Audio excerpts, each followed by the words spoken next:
Hai guys, di video kali ini gue mau ngebahas soal bagaimana sih cara kita untuk bisa menambah pundi-pundi uang kita. Karena menurut gue, salah satu cara kita untuk bisa menjadi sukses dan kaya itu adalah dengan memperbanyak income stream kita. Jadi, semakin banyak income stream kita, artinya semakin banyak uang yang bisa kita dapatkan, dan kita bisa memenuhi segala kebutuhan kita untuk proporsi yang lebih tepat. Oleh karena itu, kita bahas 4 cara bagaimana kalian bisa menambah income stream kalian dengan cara yang mudah di tahun 2021. Hai guys, balik lagi sama gue William Sudana. Buat kalian yang pertama kali mampir ke channel ini, di setiap Senin, Rabu, dan Jumat gue selalu berbagi konten-konten seputar sosial media, marketing, personal development, dan juga finansial untuk membantu kalian punya karir yang sustainable ke depannya. Karena gue percaya semua pasti bisa karena terbiasa.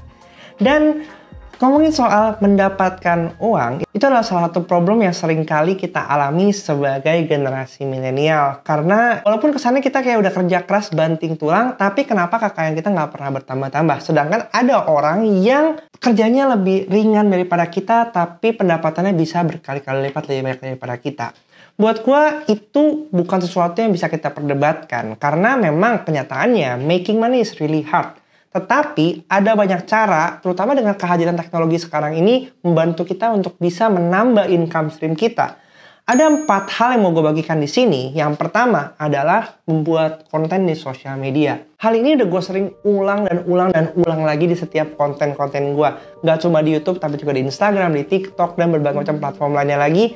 Bahkan sampai pekerjaan gue sehari-hari. Karena gue percaya bahwa konten dan sosial media ini udah memberikan kita akses privilege bagaimana kita bisa berkembang dan bertumbuh. Apalagi kreator ekonomi itu semakin lama semakin besar dan use case-nya bukan cuma dari sekedar brand sponsored konten, tapi udah masuk ke ranah blockchain teknologi, NFT, dan udah pernah gue bahas semuanya di konten-konten ini. Kalian tinggal cek lagi, tonton ulang videonya di sana. Bagaimana ini adalah kesempatan buat kita untuk bisa masuk ke dalam wave-nya. Kalau misalnya kalian masih menggunakan sosial media sebagai konsumsi, gue mau ngajak teman-teman untuk mulai berpikir, kenapa sih kita cuma mengkonsumsi? Kita melihat orang lain semakin lama semakin bertambah kaya lewat konten yang mereka buat dan kalian konsumsi. Tetapi kalian yang menonton itu nggak pernah dapat rewardnya. Oleh karena itu kita rubah mindsetnya. Gimana kalau saatnya sekarang kita ikut berkontribusi, kita ikut membuat. Karena kalau mereka bisa, kalian juga pasti bisa. Tinggal masalahnya kalian mau atau enggak. Banyak yang sering memperdebatkan soal toolsnya. Harus punya tools apa aja bang? Gue nggak punya kamera mahal. Gue cuma punya kamera handphone. Bahwa semua YouTuber yang baru mulai di awal biasa menggunakan handphone. Smartphone yang kalian punya, gue yakin udah punya kualitas yang cukup banget untuk membuat video di YouTube. Dan ini yang bisa kalian maksimalin dulu sebagai langkah awal. Jangan sampai karena kalian tuh berpikir keterbatasan alat itu menghambat kalian untuk berkreasi. Kalian bisa menggunakan segala macam hal yang kalian punya. Sumber cahaya matahari, duduklah depan jendela, pakai smartphone kalian. Kalau misalnya audionya nggak maksimal, kalian bisa colok dengan earphone yang didapatkan dari paket pembelian. Itu udah jauh lebih dari cukup. Karena konten itu bukan melulu soal kualitas visualnya, tapi pesan yang disampaikan dengan audio yang enak didengar.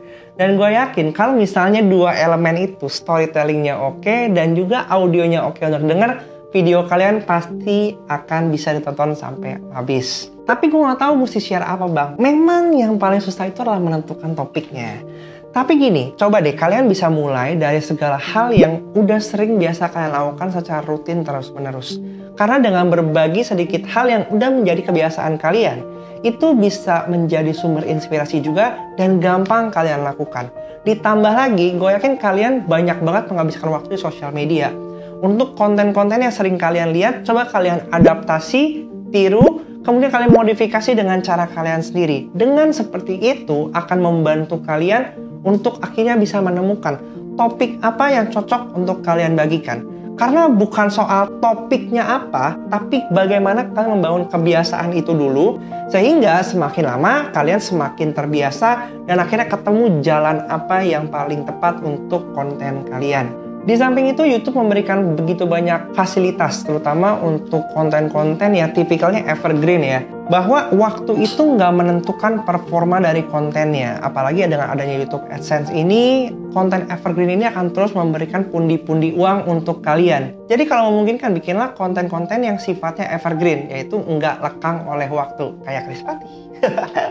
Dan lanjut ke poin nomor 2 adalah membuat digital products. Mungkin kalian banyak yang adalah seorang ahli Excel ya. Gue banyak banget lihat di TikTok yang ngejual template-template Microsoft Excel, mungkin buat accounting, buat laporan keuangan, atau segala macam lainnya lagi. Kalian bisa menjual digital products. Kalian suka ngedit foto, banyak preset-preset yang kalian miliki. Jual preset-presetnya, karena preset-preset tersebut juga pasti dibutuhkan oleh orang-orang. Kalian suka ngobrol dan suka sharing. Coba kalian bisa leverage itu dengan kalian membuat webinar kalian sendiri. Dan ini udah jadi satu habit manusia ya, bahwa kita tuh selalu pengen belajar hal baru. Atau ketika ada sesuatu yang lebih instan, kita punya tendensi untuk langsung mengambilnya. Dan itu yang menjadi kesempatan buat kita untuk menjual digital products. Pressure point di sini adalah bagaimana bisa menghasilkan sebuah experience dan pembelajaran untuk audiens kalian, sehingga mereka itu secara otomatis next-nya akan bisa nge-refer kalian kepada teman-teman yang lain, sehingga semakin lama audiens kalian semakin besar. Yang ketiga adalah dropshipping atau reseller. Walaupun bentuk konsep ini bukan sesuatu yang baru, udah lebih dari 10 tahun konsep reseller ini tergaungkan. Susahnya adalah gimana kita bisa menemukan supplier yang tepat untuk bisnis kita. Tapi buat gua nggak masalah, karena udah banyak startup yang mengakomodasi problem ini sehingga kalian bisa menjalankan karir kalian sebagai dropshipper dengan lebih mudah. Salah satu contohnya adalah Sellery, di mana mereka udah menyediakan supplier yang terkurasi, kemudian semua sistemnya udah disediakan sama mereka. Yang perlu kalian lakukan adalah menjual produknya. Dan ini bisa kalian distribusikan lewat grup chat yang memenuhi social chat apps kalian. Karena jangan sampai punya grup chat banyak tapi nggak terutilisasi. Dan yang paling penting adalah sekarang semakin banyak kalian mempunyai masa di sosial media akan membantu setiap karir kalian. Dan gue punya solusi, program Creators Bootcamp by Home for Creators, di mana kita membantu kalian untuk bisa punya karir sustainable sebagai content creator.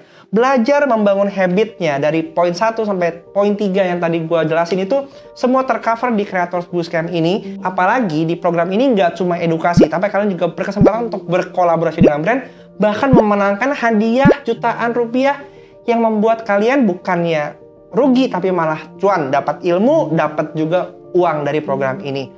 So, buat kalian yang tertarik untuk menggali kemampuan kalian sebagai content creator, silahkan cek link di bawah ini. Karena dari setiap peserta yang udah pernah ikut, mereka mengalami transformasi hidup sebagai content creator yang benar-benar totally berubah banget. Dan kita senang banget bisa ngelihat progres itu dalam setiap teman-teman yang join. So, buat kalian yang ngerasa kira-kira apa aja ide-ide yang bisa kalian tambahin lagi tentang potensi income stream 2021, silahkan komen di bawah. Dan kalau kalian suka dengan tipe konten seperti ini, silahkan kasih like-nya, karena kita lebih butuh banyak orang lagi untuk belajar dari pengalaman-pengalaman kalian juga. Sampai jumpa di video selanjutnya, semua pasti bisa karena terbiasa. Bye!